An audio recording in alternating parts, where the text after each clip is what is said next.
Aquí desde la Universidad del Sinú, Extensión Bogotá, estamos tratando de canalizar en este espacio todas aquellas opiniones, todos aquellos conceptos que tienen que ver con el proceso de paz. Y en estos días se han producido una serie de acontecimientos relacionados con ese mismo proceso de paz. Uno de ellos, el 12 de mayo, el gobierno y las FARC, en un comunicado conjunto le manifestaron al país que habían llegado a convenir una forma de blindar los acuerdos a que se llegue en La Habana entre el Ejecutivo y la organización guerrillera.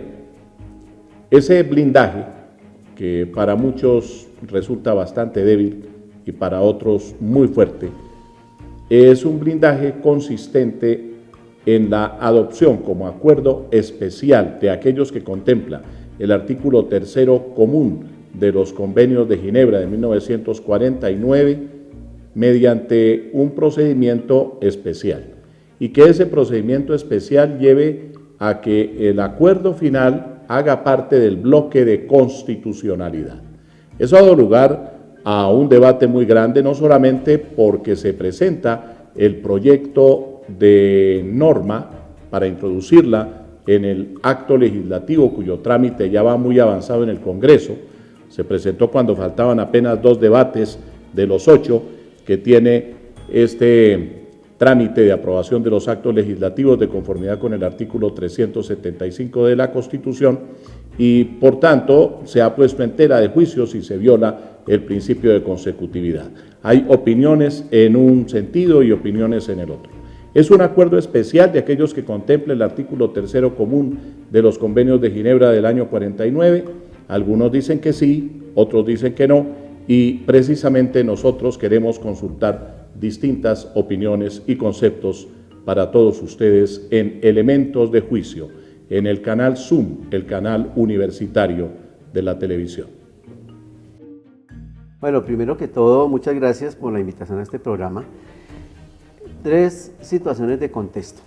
Desde hace más de 17 años, una organización que se llama la Asamblea Permanente de la Sociedad Civil por la Paz venía trabajando la estructuración de acuerdos especiales o acuerdos humanitarios. En esa época recorrimos todo el país desarrollando la idea de que la finalización del conflicto armado debía ser en el marco del derecho internacional humanitario. Hicimos acuerdos humanitarios que llamamos en su momento escalonados, sobre el tema de niños y niñas, sobre el tema de violencia contra la mujer, violencia de género, sobre el tema del desplazamiento, con muchas organizaciones sociales, con CODES, con Defensa de los Niños Internacional, con Benposta,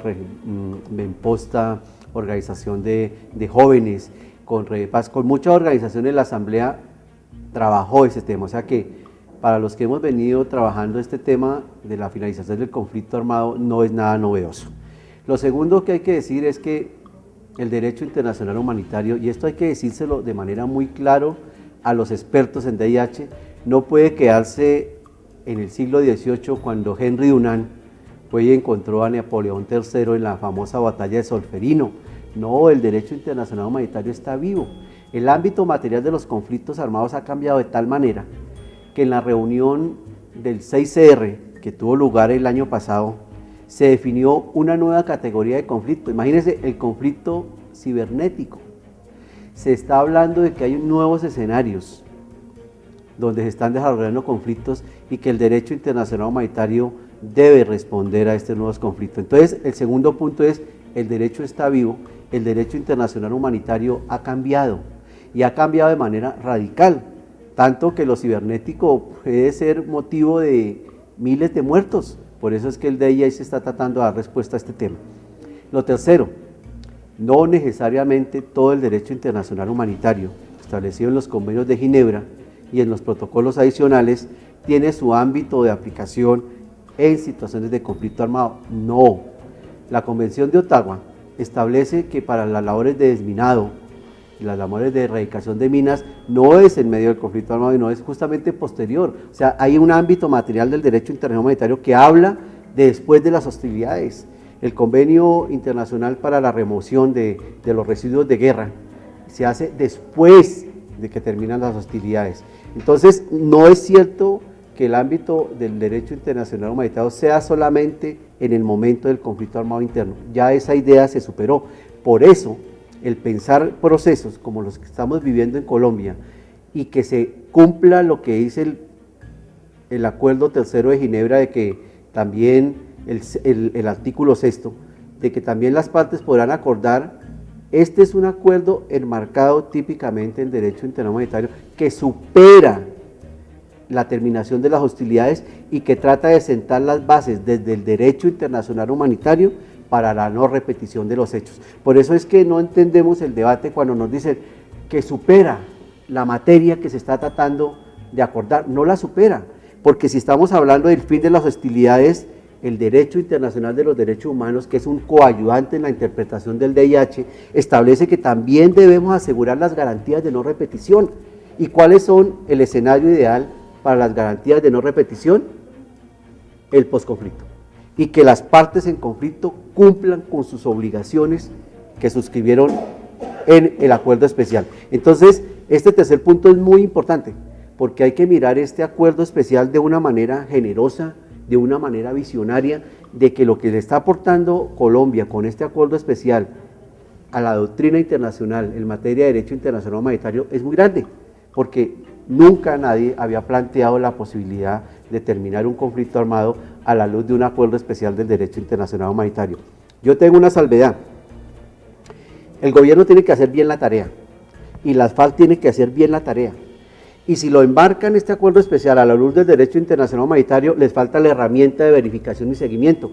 Por eso digo, tiene que darle competencia tanto las FARC como el Estado colombiano a la Comisión Internacional de Encuesta, que es un órgano independiente internacional de los mayores expertos del mundo, para que haga seguimiento y verifique el cumplimiento de los acuerdos por parte de los que suscribieron el acuerdo especial, las FARC y el Estado, frente al tema de los desaparecidos, frente al tema de los desplazados, frente a la no repetición de los hechos, frente al tema de la búsqueda de los restos de las personas que murieron en combate.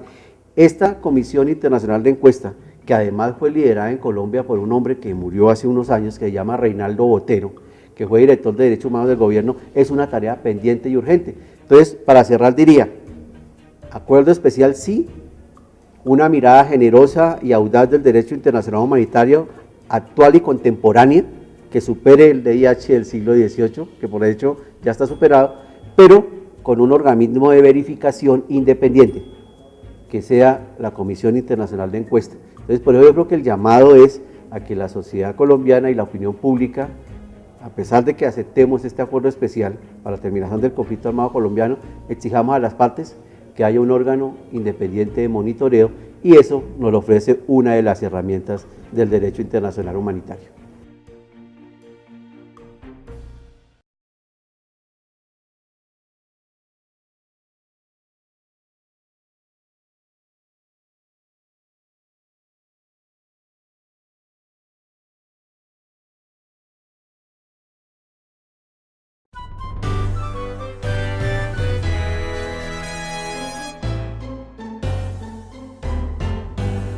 Ese es un país donde generalmente se discuten las formas y se deja lo de fondo de lado.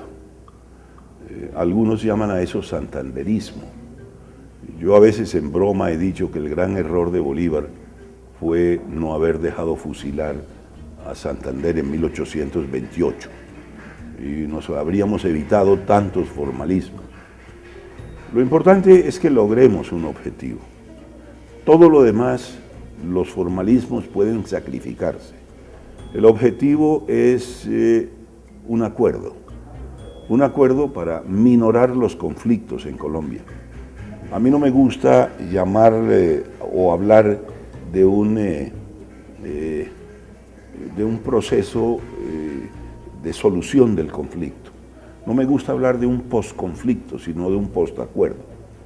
Lo importante es que ya estamos muy cerca del acuerdo. Ahora, preguntarnos si eso que en la Constitución se llama el derecho y la obligación de la paz necesita o no de refrendación. Desde el punto de vista técnico-jurídico, yo diría que no era necesaria siquiera ninguna forma de refrendación. ¿Por qué? Porque el artículo 22 de la Constitución señala que la paz es un derecho y un deber de obligatorio cumplimiento. De modo que, interpretando ampliamente el contenido de ese artículo 22, bastaría con la firma del acuerdo para que él fuese jurídicamente obligatorio. Pero no hay nada malo en que se hagan consultas, no hay nada malo en que se busquen mecanismos de refrendación que satisfagan primordialmente algunas exigencias a nivel internacional. Y creo que el gobierno y las FARC en ese sentido se han movido también en una dirección correcta, y por eso buscaron asesoría de expertos internacionalistas que adecuaran todos los acuerdos a los que se ha llegado a las exigencias del derecho internacional. Pero una vez más, insisto, no hay por qué hacer como punto axial, como punto central de la discusión, el tipo de mecanismos de refrendación que se estén utilizando. Lo más importante es que haya un acuerdo para ir minorando los conflictos, no solamente silenciando los fusiles, sino también logrando una justicia social que nos garantice un proceso de convivencia más armónico, que es a lo que llamamos paz. Yo me acuerdo cuando en la Constitución del 91 los constitucionalistas estaban pero aterrados de que el artículo 93 estableciera que hay unos compromisos en materia de derechos humanos y IH que están por encima de la Constitución. O sea, estaban aterrados. Por eso retomaron del derecho constitucional francés la figura del bloque de constitucionalidad, para que no hubiera nada encima ni nada debajo, sino que estuvieran por igual. Pero no era eso lo que quería el constituyente, era que ciertos compromisos internacionales en materia de derechos humanos y de IH estuvieran por encima para que ningún gobernante pudiera cambiar esas garantías, porque además tenemos suscrito la Convención Americana de Derechos Humanos, que habla de que hay unos derechos que son inderogables, así sea el gobierno que sea. Entonces, ese mismo temor es el que asiste ahora a muchos de los expertos en el tema. No debemos tener temor. Si lo hacemos a la luz del artículo 3 común, estamos hablando de la posibilidad de cambiar la Constitución. Claro que se puede cambiar la Constitución, porque surgen nuevas obligaciones para el Estado colombiano, porque cada vez que el Estado colombiano ratifica un pacto, un convenio, un tratado, está cediendo autonomía a ese nuevo órgano. Por eso es que no debemos tener temor de que pueda haber un cambio en la Constitución a la luz de esto. Sí puede darse, porque justamente el artículo 93 lo permite. De hecho, para eso se estableció el artículo 93, que sea una puerta de entrada de todos los convenios y tratados internacionales en esta materia y para que queden incorporados dentro del derecho interno. Es justamente para eso que se creó la figura del bloque de constitucionalidad, no para otra cosa. Que pueda haber un cambio en la Constitución, desde luego que lo debe haber. ¿Y por qué nos asusta tanto esto si hemos hecho reformas a la Constitución para otras cosas que no tienen necesidad que ver con la finalización del conflicto armado y el respeto por los derechos humanos? La hemos cambiado para otras cosas, como para reelegir presidentes. ¿Cómo no la vamos a cambiar? Pregunto yo, para terminar la guerra. ¿Cómo no la vamos a cambiar para evitar miles y miles de personas víctimas del conflicto? Yo creo que hay que ponderar, y nunca como hoy se puede justificar una formación o un cambio en la Constitución, una reforma constitucional para darle a la paz un contenido material, porque ese derecho a la paz estaba sin contenido material. Este acuerdo especial le da un contenido material, por fin, después de 25 años de la Constitución, a ese famoso derecho a la paz. En últimas, ¿qué es una Constitución? Ferdinand Lassalle lo dijo hace mucho tiempo. Una Constitución no es solamente un pedazo de papel. Una Constitución tiene también que reflejar de alguna manera una realidad social. A mí no me preocupa que la Constitución sea o no cambiada. De hecho, en Colombia nos hemos caracterizado por modificar la Constitución permanentemente, y con frecuencia lo hemos hecho con fines muy particulares. La cambiamos de una manera grotesca para garantizar la reelección de un presidente en ejercicio. Y luego la volvimos a cambiar para tratar de lograr un proceso de reelección. Afortunadamente la Corte Constitucional detuvo esa consagración de la perpetuidad en el poder que iba a llegar a una negación de los fundamentos mismos de nuestro Estado social de derecho. Pero cito eso como un ejemplo que estaba en ese mismo momento ejerciendo la presidencia y que por lo mismo podía utilizar una gran cantidad de mecanismos de presión frente al Congreso con el objeto de obtener ese cambio que directamente le favorecía.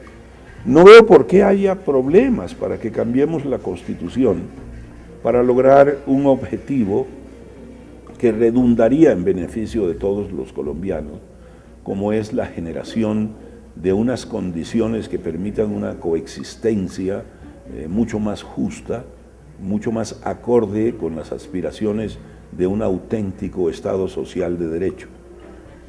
¿Cómo hacerlo? Habría dos vías para hacerlo. Uno de ellos sería la reforma misma de la Constitución, con los mecanismos que prevé la propia Constitución del 91. Bien podría ser por el propio Congreso, mediante una Asamblea Nacional Constituyente, o a través de un referendo. Cualesquiera de esos mecanismos a mí me parecen perfectamente viables. Probablemente unos son más adecuados que otros. Yo personalmente coincido con la postura que el gobierno ha tenido en relación con la constituyente, que para aprobar este proceso, para aprobar estos mecanismos de minoración de los conflictos, para llegar a eso que hemos llamado acuerdo de paz, no es necesario convocar una asamblea constituyente como lo ha estado pidiendo permanentemente las FARC. Sin embargo, en el horizonte, a medida que el dinamismo del proceso de paz se vaya desarrollando, es posible que en 2, 3, 4, 5 años sea necesario hacer una nueva constitución. ¿Y qué tendría eso de malo? Si es para beneficio de los colombianos. Tenemos que dejar eso que algunos llaman la nomolatría, que es la adoración de las normas. Si para que en Colombia haya paz, si para que en Colombia haya justicia social, que es otro nombre de la paz, es necesario expedir una nueva constitución, bienvenida a la nueva constitución. Pero es que además hay una serie de mecanismos del derecho internacional que al permitir ser incorporados dentro del derecho interno por vía de lo que se llama el bloque de constitucionalidad establecido en el artículo 93 de la Constitución, esos acuerdos de naturaleza internacional con algún tipo de refrendación por mecanismos del derecho internacional, al ser aceptados dentro de la legislación interna de Colombia, darían lugar a que ellos están incluso por encima de los textos constitucionales.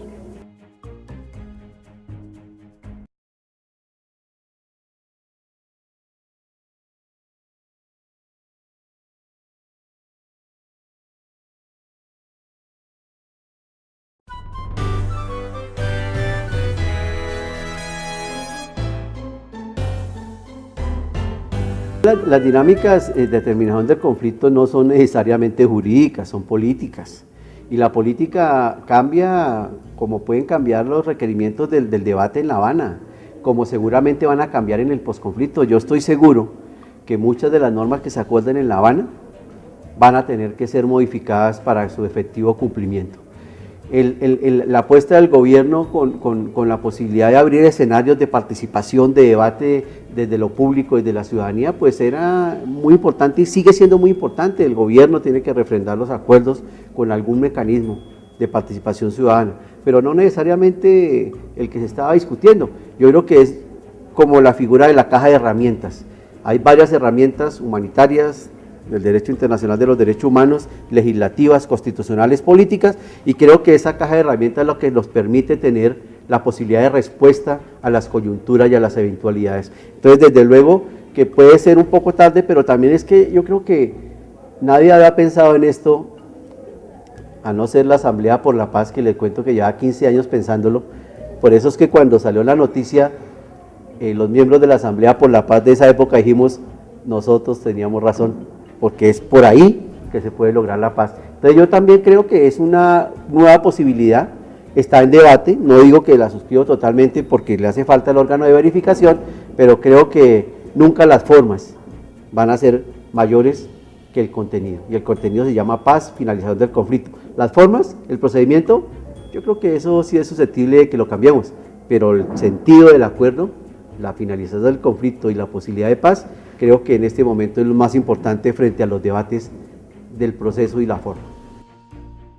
Algunos hubieran querido que los debates hubieran sido públicos, y eso me hubiera parecido a mí también conveniente. Pero también entiendo que en el proceso tremendamente dinámico de conciliar puntos de vista que parten de visiones del mundo tan diferentes como las que tiene desde el punto de vista político el gobierno y las que tiene la insurgencia armada, era necesario tener un poco de discreción más que de secreto. Y por ello hubo una gran cantidad de discusiones que se hicieron sin que fueran de conocimiento público. Ahora, algunos han criticado el hecho de que una de las partes, el gobierno, hubiese decidido optar por un mecanismo de refrendación y por ello hubiese presentado un proyecto de acto legislativo ante el Congreso y lo haya defendido y esté a punto ya de ser aprobado porque está en los últimos debates. A mí eso no veo por qué tenga que perturbar a las FARC. A mí me parece que las FARC también tienen que ser generosas en esos puntos y aceptar que ese mecanismo se puede utilizar por lo menos de manera temporal. Y luego, dentro del proceso de paz y en la medida en que se vaya construyendo la confianza de ambas partes, podría discutirse la propuesta de las FARC de hacer una Asamblea Nacional Constituyente para hacer modificaciones más profundas que no solamente refrenden los acuerdos, sino que los desarrollen, porque en lo acordado en La Habana no están explícitamente desarrollados los mecanismos que permitan la implementación de lo acordado. Todo eso se puede hacer después o por el Congreso de la República o por una asamblea nacional constituyente donde la insurgencia tendría que tener unos representantes. En esto tenemos que volvernos generosos todos, pero también hay que decirle a las FARC que ellos también deben dar muestras de generosidad y de tolerancia y no enfrascarnos ahora en la idea de que no se puede aceptar el mecanismo de refrendación porque fue propuesto solo por una de las partes sin discutirlo con la otra. Ya que nos hemos metido en eso, yo no veo nada malo con que se haga pues una forma de refrendación basada en un plebiscito, que de ninguna forma será óbice para que posteriormente se pueda llegar a otros acuerdos dentro de una Asamblea Nacional Constituyente. Creo que el anuncio es positivo, el anuncio dinamiza la posibilidad de crear confianzas, pero solamente será una buena señal si las FARC nos dice realmente cuántos niños y niñas tienen reclutados, porque parece que lo que no están de acuerdo los expertos en este tema, yo no soy experto en temas de prevención y reclutamiento de niñas y niñas, pero lo que sí están de acuerdo las organizaciones que trabajan en este tema, como la mesa que se creó, la coalición, hay una coalición importante que es la Coalico, que ellos llevan trabajando 15, 20 años en este tema, desde dicen, sí, bienvenida a la noticia, pero díganos la verdad, ¿cuántos niños y niñas están reclutados? ¿Cuántos niños y niñas fueron en este momento reclutados para la guerra? Entonces, bienvenida a la noticia, pero creo que es necesario que exijamos que las FARC nos diga la verdad, porque creo que el número que salió son muy inferior al que la mayoría de organizaciones, incluido Bienestar Familiar, la Defensoría del Pueblo, todas las organizaciones piensan que son muchos más niños. Entonces necesitamos todos nuestros niños, Entonces yo creo que bienvenida la noticia, pero también una exigencia de que se cuente toda la verdad. Todas las cosas tienen un proceso. Hay que ir paso a paso. Y me parece que hay que ir logrando pequeños acuerdos orientados hacia el fin último, que es la cesación de las hostilidades y la creación de unas circunstancias que permitan la construcción de un auténtico Estado social de derecho con justicia social. Es que si no hay justicia social, no habría Estado social de derecho en realidad. Uno de los primeros puntos es excluir a algunas personas del conflicto, excluir a los civiles, a tantos civiles inocentes que nada han tenido que ver con la construcción progresiva durante varias décadas, durante muchas décadas de este conflicto armado. Por eso la idea de excluir a los menores de edad, a mí siempre me ha parecido que es uno de los primeros pasos que ha debido darse. Y me parece maravilloso que esté a punto de concretarse un acuerdo operativo que excluya a los menores de este conflicto. Y que no solamente los excluya, sino que permita también reinsertarlos, o mejor, insertarlos al tejido social. Es que se habla mucho del gran crimen, de las cosas terribles que ha hecho las FARC reclutando menores. Pero es que el sistema todos los días recluta menores para la miseria, recluta menores para la exclusión, al no darles oportunidades. Una niñez absolutamente desamparada en muchos de los sectores humildes del país, que es lo que ha construido este sistema neoliberal de un capitalismo ramplón, que es lo que hemos tenido en Colombia. También significa un reclutamiento, con comillas, de menores para la guerra de la miseria, para la guerra de la ausencia de oportunidades.